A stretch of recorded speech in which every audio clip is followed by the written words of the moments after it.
Welcome to the Anchor Church podcast. Each week, we bring you the teaching from our central campus. We hope it's an encouragement to you. Thanks for listening.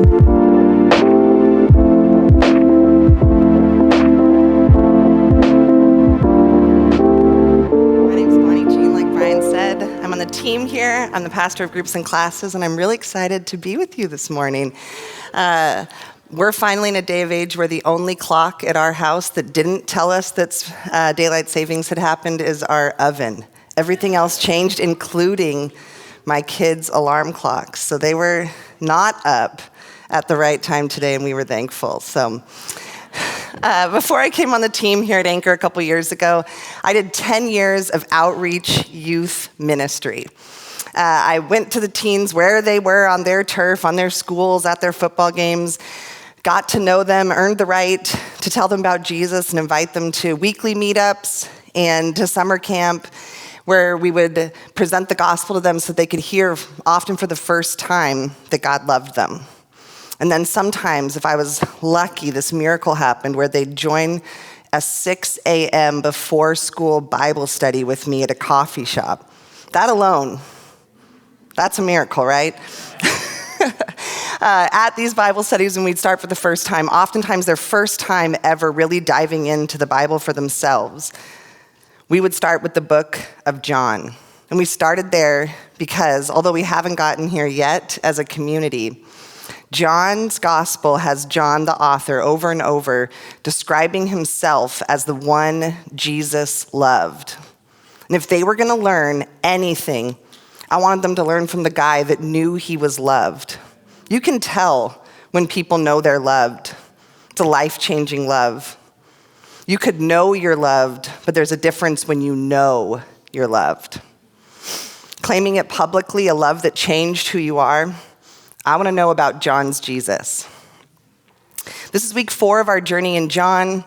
It started focusing on the story of John the Baptist, telling everyone that Jesus was on the way. He said it over and over again, and people started to follow him, thinking, well, if this guy's got something going on, I'll follow him. Maybe he'll show me where to go after that.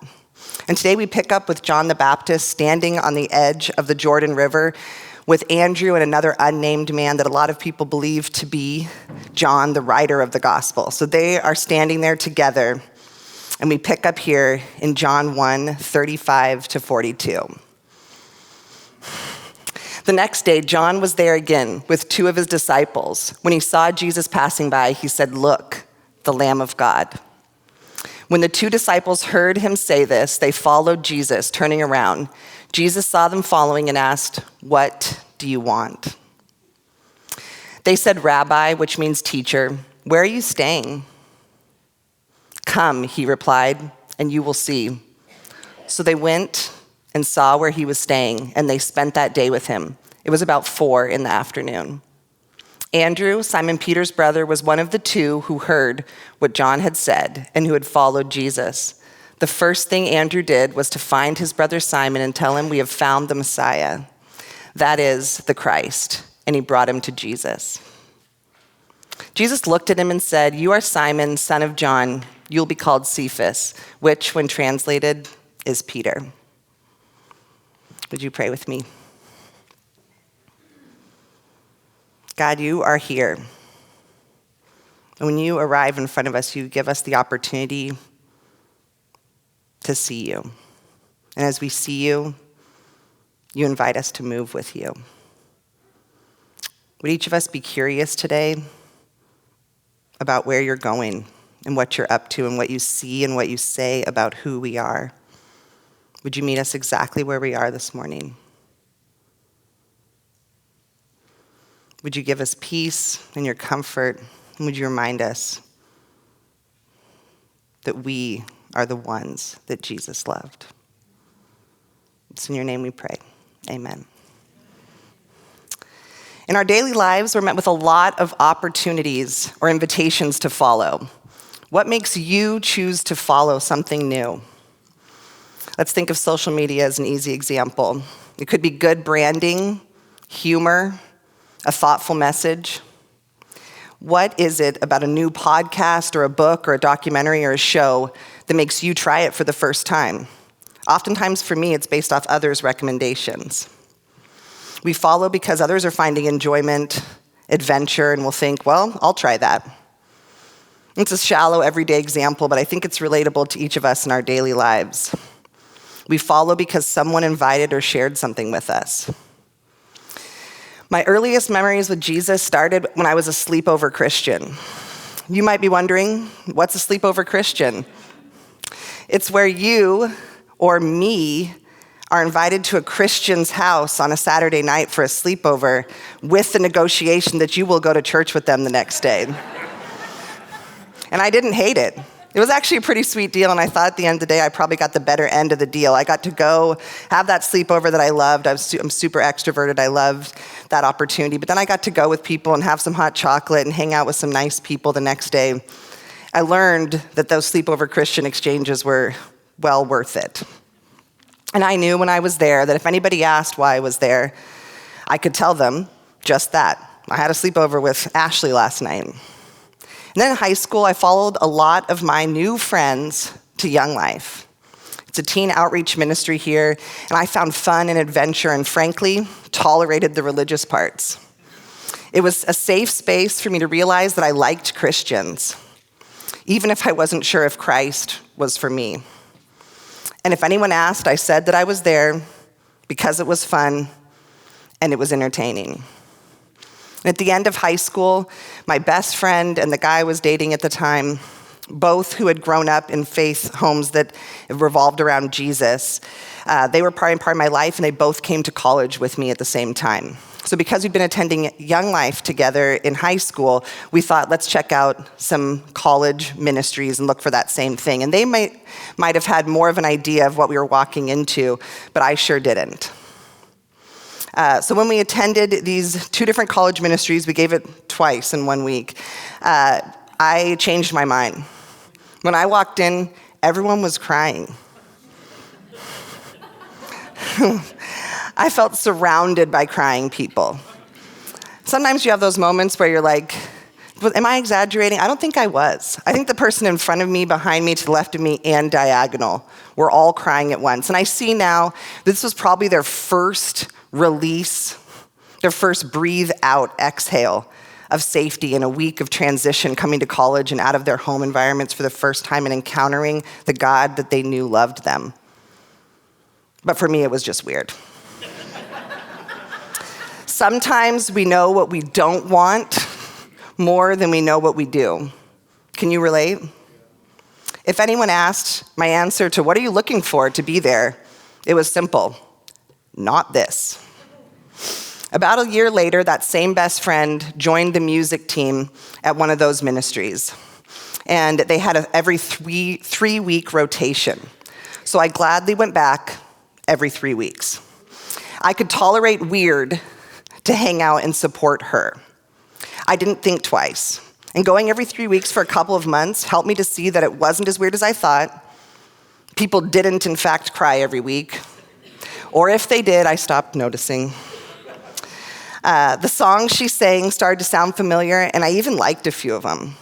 I didn't mind being there, and if anyone asked why I was there to support her. And that was enough of a reason for me, for now. So what do you want?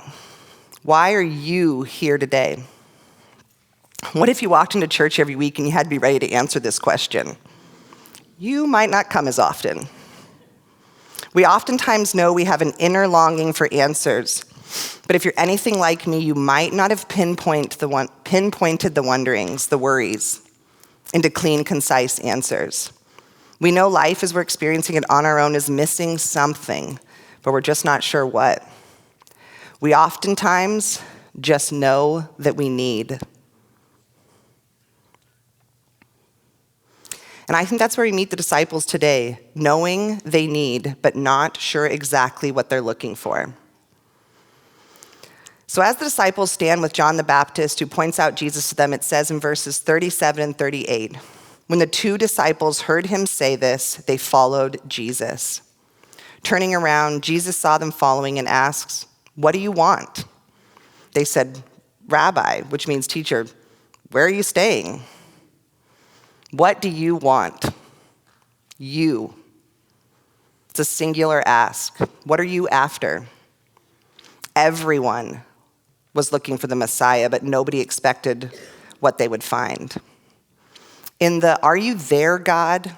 wonderings, we can imagine people are looking for the meaning of life, something more, a higher power. But when I see and look around, I actually see us looking for in our day-to-day lives, minute by minute, is often much less abstract and more immediate as we look up and search for God.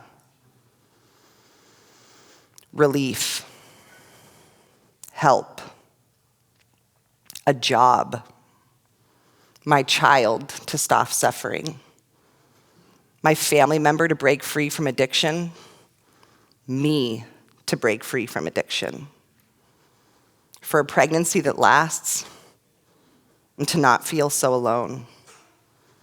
The disciples are asking what we're all asking.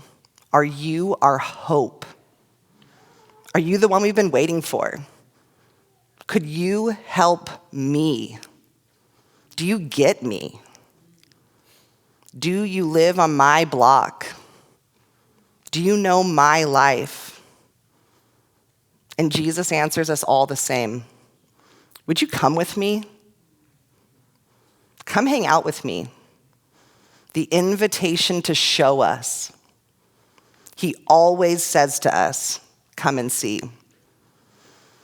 And man, it's slow. It's such slow work. Scott Erickson talks about how many of us treat God as a product. When it doesn't work, we leave him. And we're just missing out on so much in coming to Jesus. All of you who are weary and burdened, and I will give you rest for your souls, the most important part about you. So what if we made space for this question, to evaluate our daily needs and naming what we're searching for? Starting always by asking God, could you be the answer to this? As he asks us, what do you want? This making space, pausing, wondering, looking inward and upward, the practice of sitting and wondering about yourself and your God, naming what we're looking for and longing for. This should be a daily, maybe hourly, minute by minute practice for us.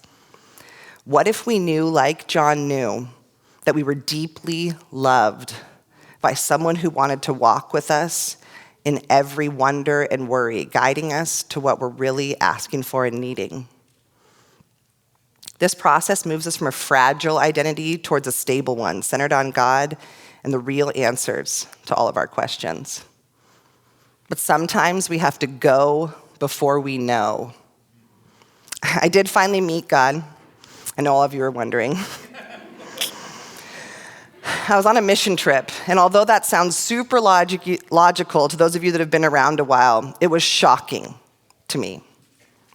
After about 5 months of attending those musical performances, every 3 weeks for my best friend, not singing along and usually doodling during the messages, I learned about their opportunities to travel and serve, and I thought, like any good college student hoping to land a job after graduation, resume builder. My friends all signed up to do an international trip, but the opportunity to work with inner city youth really drew me to choose Boston as my top choice.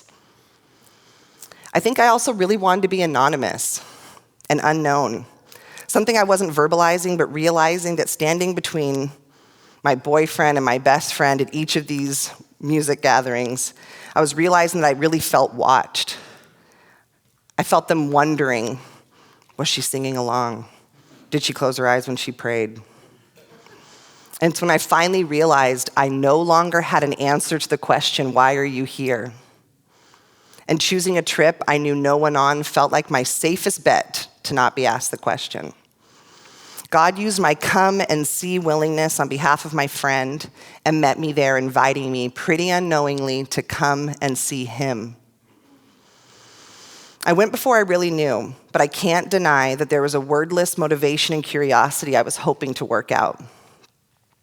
So after the disciples had begun to follow Jesus for a few steps, he cared enough to ask them. He turned around and said, "What do you want?" I don't imagine him doing this accusingly, and I think he already knew their answer. And he'll ask us, knowing we don't know ourselves, maybe especially when we don't know ourselves. And being asked, they stumbled their response and answered, "Where are you staying?" They don't even answer his question directly. They didn't know yet why they were following, but they did know they wanted to find out. They wanted to know where Jesus was staying. Was it in my neighborhood? On my block? Would he invite me in? And Jesus responds to them in an invitation for us all. Come and you will see. In verse 39, it says, "Come," he replied, "and you will see." Jesus' response introduces a thread that runs throughout John's gospel, which is the call for readers to not just hear his words, but to engage with what he's writing, to come and see who Jesus is. This was the way of Jesus himself. When his followers had questions, when they were troubled about the world, Jesus invited them to come and see the answer, him. This is our first come and see that we'll encounter in our journey through John. But next week and in many of the weeks to come, you'll hear this phrase repeated. It's always an invitation to engage with the ministry of the Messiah. And engaging looks like, come and consider. Collect your own evidence. Bring your questions, your doubts, the way you've come to understand it. He's not worried or upset by these things. In fact, us engaging authentically and honestly with him is really the only place we can start to figure out our answer to the question, what do you want? God only meets us where we actually are. We have to experience to know. How often have you been warned about something, but found yourself, despite the efforts of the one who's gone before you, or even your own trying to get it right the first time? But we find out we learn best through going through it. So being willing to go and learn and test and see has us able to actually learn. And God knows this and invites it freely. We're also invited to come and go. It's hard to think of examples like this in our everyday lives, where we're met with someone and reorient our entire lives immediately around them. Maybe our example today is more of an electronic stalking of someone, finding them on all platforms of social media, LinkedIn, and Google. Looking for all you can learn about someone from a distant and mysterious place. Here, when Andrew and John encounter Jesus, they immediately leave their current post and follow him. On the other end of this, these days, if someone met us and decided they wanted to know more and began following us home, we may have some bigger worries and questions that don't, in fact, start with flattery. In the Gospel of Mark, one of my favorite things is the use of the word immediately. As people encounter Jesus or Jesus encounters people, they're moved immediately in a different way or direction than they were previously. His impact is sudden and moves people beyond their typical comforts. When I journeyed on that mission trip to Boston, I went with a group of people I didn't know, and it helped me to really observe them and jump right into their world. Being outside of my comfort zone, but still protected by being unknown, I felt I really got to hear why everyday, ordinary people believed in Jesus. Up close with a shared experience really changed things for me. And everything felt nice and normal and uneventful until our first nighttime huddle after our first full day in the city. As we circled up that night, our leader asked us to share, where did you see God today? I sat quietly, listening to people list different moments where they could identify God at work. In a conversation with a stranger, looking someone in the eye and smiling at line in the food distribution center, feeling supported by another member of our team, sweeping an entire historic church building for 5 hours after a community event, supporting the one janitorial worker who spends 40 hours a week, usually alone on that same floor, playing with the kids at the daycare center, being surprised by a favorite dinner. And I remember thinking, well, if that's what it looks like to see God at work, I see him everywhere. And I began living into that immediately, asking, wait, is that you too? Not out loud for a while, but I immediately engaged with him on my own, and it changed my experience that week in ways I could have never imagined, moving me from an observer to an experiencer. Removing me from my comfort zone so I could truly listen, consider, and observe freed me up to really see God at work for the first time, naming his presence in the everyday, ordinary things. If he's here, I want to be here. Jesus invites me and us to leave our environment, our comfort zones, and join him in his, observing and learning as we go. And we come together. Tim Keller's quoted saying, "If Christianity was a philosophy by which you saved yourself, the main way you'd come to Christ would be through some great teacher. But since Christianity is an encounter with a person, the main way you'll see in the Bible over and over again is that you really find Jesus through friends." John the Baptist was discipling or teaching John and Andrew about Jesus, and when Jesus arrived, they went together to see what Jesus was all about. It says in verses 40 to 42, Andrew, Simon Peter's brother, was one of the two who heard what John had said and who had followed Jesus. The first thing Andrew did was to find his brother Simon and tell him, "We have found the Messiah," that is the Christ. And he brought him to Jesus. When Andrew learned more about Jesus, he immediately knew who needed to come in and join in the fun. His brother Simon. So he went and got him and brought him to Jesus. Have you ever experienced something or met someone and thought, "Oh, so-and-so needs this. They would love this." We see this, maybe we call them, we text them, we DM them the thing. It's like meme sharing. We see the perfect one and immediately think of someone, and we flood their DMs with a little shared love notes. Or maybe that's just me. Many of you came to Anchor with friends or following someone you know. And some of you even meet weekly with those friends to process and share what you're learning. This can happen in formal and informal ways. Yet many of you come alone and don't interact with others in this community or even what you're learning about until next Sunday, if that. We see over and over in the Bible the modeling of surrounding ourselves with people in multiple stages of their journey with Jesus. Friends a couple steps ahead of you spiritually, and a couple friends right with you spiritually, and a couple friends behind you spiritually.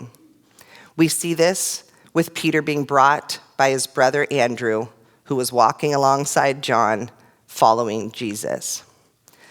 Discipleship is often referred to as a process of follow me as I follow Jesus. And there's a fast way to this. If you don't feel like you already have it, you can get into an Anchor group, and you can find friends there. Each week, our groups meet and process Sunday messages with each other, holding our different ideas, thoughts, and struggles alongside the same teaching as we each take our next steps with Jesus. We learn well with others to journey with. And if that's something you want to know more about, this connection card has a groups part on the back, and I'll email you tomorrow and tell you more. Returning home from my Boston mission trip, I was so grateful for the people, both knowingly and unknowingly, who welcomed me into figuring out what living out my newfound faith in Jesus looked like. I joined a small group, attended a baptism class, got baptized, and began attending church weekly. I still had little words, but a deep desire to reorient my entire life in observing, following, and participating. I didn't miss any opportunity to come and see. Finding people to journey alongside and others to follow was essential to me, and it still is. It's one of the main models I seek in my rhythms in every season. Additionally, I stretch to say that really all of us are in a position to invite others along in a follow me as I follow Jesus way, but don't know how to get started. I know that's many people in this community that wonder that often. I've heard it said that the one-eyed man is king in the land of the blind. Andrew wasted no time after encountering and spending just part of his day with Jesus before rushing to get his brother and inviting him to follow him back to Jesus. Not long after I jumped all in with Jesus, I found myself back in my hometown of Tacoma, teaching math within the schools and volunteering with teens. Just a few years younger than me, through the same nonprofit youth ministry called Young Life that I first engaged with. Full circle, right? There were so many moments where I felt not ready or ill-equipped to lead others, but God used me in ways I couldn't have expected in that season. Being who I needed in high school to high schoolers was a gift and also grew me rapidly in my faith. Some of us learn best while leading. We also get invited to come and be. We see it in verse 42. Jesus looked at him and said, "You are Simon, son of John. You will be called Cephas," which, when translated, is Peter. When Andrew brought Peter to meet Jesus, it says Jesus saw him. And he states who he is. He already knew him and important things about him, and he gives him a new name. Now today, if we met in the lobby and I recited some facts about you, and then said, "No, you're not Adam, you're Joffrey," you might not love that. But the gift here in experiencing Jesus is such a personal and powerful experience of being finally seen and known. And that gift of Simon's renaming to Cephas or Peter was a gift. Cephas means rock. And later Jesus builds on this name, telling Peter that he's the rock that he will build his church on. To experience being really seen and known is a powerful thing. It leads to deep personal transformation. When we find someone who truly understands us, a friend, a counselor, a lover, we often become excited to finally figure ourselves out. We're all riddles to ourselves. Oftentimes in our daily invitation to hold things in front of the Lord and accept his reoccurring invitation to come and see, we also see ourselves differently than ever before. As we see him more clearly, we can see ourselves more clearly. We experience his love for us and can learn we are, in fact, lovable. So we have to receive. Receiving the gift of seeing ourselves differently is a process. In that moment, when Jesus tells Simon his new name, claiming he is a rock, a solid and strong thing, I can imagine he really felt a lot of varying emotions. As you may be familiar, or as you will come to be familiar with, Peter is a very not sturdy person. He wavers greatly and flounders often, but he does rise into the foundation of the church Jesus named ahead of him. The truths about you that God claims are often hard to see or believe and live into from the current places we find ourselves. But they are also great invitations to wonder about, could this be true for me with God? In Judges 6, 11 and 12, God meets Gideon hiding in a cave and calls him a mighty warrior, a name to live into that is beyond his current reality. In that moment, I'm sure Gideon felt the opposite of mighty or warrior-like. But shortly after this encounter, he goes on to lead a miraculous military victory for the Israelites, one only God's strategy and glory could have led to. Can you hold space for the wonder that what God is saying about you is different than what you've always believed about yourself? And if you believed even just a little that he might be able to lead you towards conquering the things you never saw possible in your own understanding of yourself. I know some of you right now are already looking around and thinking, this makes sense for all of these people, but not for me. Whether it's your past, your present, or your future, it can be hard to imagine that things could ever be different. But imagining with God is part of the adventure. What if your mom let go of her addiction and started a new life? Freedom you'd never seen her experience before. What if your spouse met you in the shambles of your marriage and agreed to rebuild? What if your new job brought purpose and joy and provided for the needs of your family? What if these things came true and they were only the start of the new life God wanted to show you through walking with him? There's always more to come and see. What does that look like for you, especially in this season of Lent? Asking God, what is the more you want me to know about you? Whether you've been walking with him for 2 minutes or 45 years. Are you curious about God? Are you curious about what God is up to in your life today? A new thing. Now it springs forth. Now. It's always us learning more about him to then learn more about ourselves. I am making a way in the desert and streams in the wasteland, he says. So what do you want? We want to see God. We want to know that he is good and for us and already at work in our daily lives, that he cares and is relevant and is ready to meet us right where we are today. We want to experience the fullness and vastness of who God is. There's only so long that we can rely on the experience through others. When's the last time you felt in awe of God and all of who he is? Where is Jesus inviting you today to come and see? To trust him for a few of your next steps. Maybe you know exactly what you need to consider with Jesus today. Or maybe you're still not sure. Both these places are the perfect places to start. We'd love to meet you at our prayer stations. I'll be there and I'd love to pray with you. And maybe you don't have the words. I've been there. It's okay. Maybe your come and see is still that, coming and seeing. God's already with you, right where you are. To come and see can feel scary, it costs something. It means we move out of our comfort zones and onto the road with Jesus. It could be easy to stay right here where you are and remain with a conceptual trust in Jesus. But what if we realized right where we're at that he, Jesus, came first to us?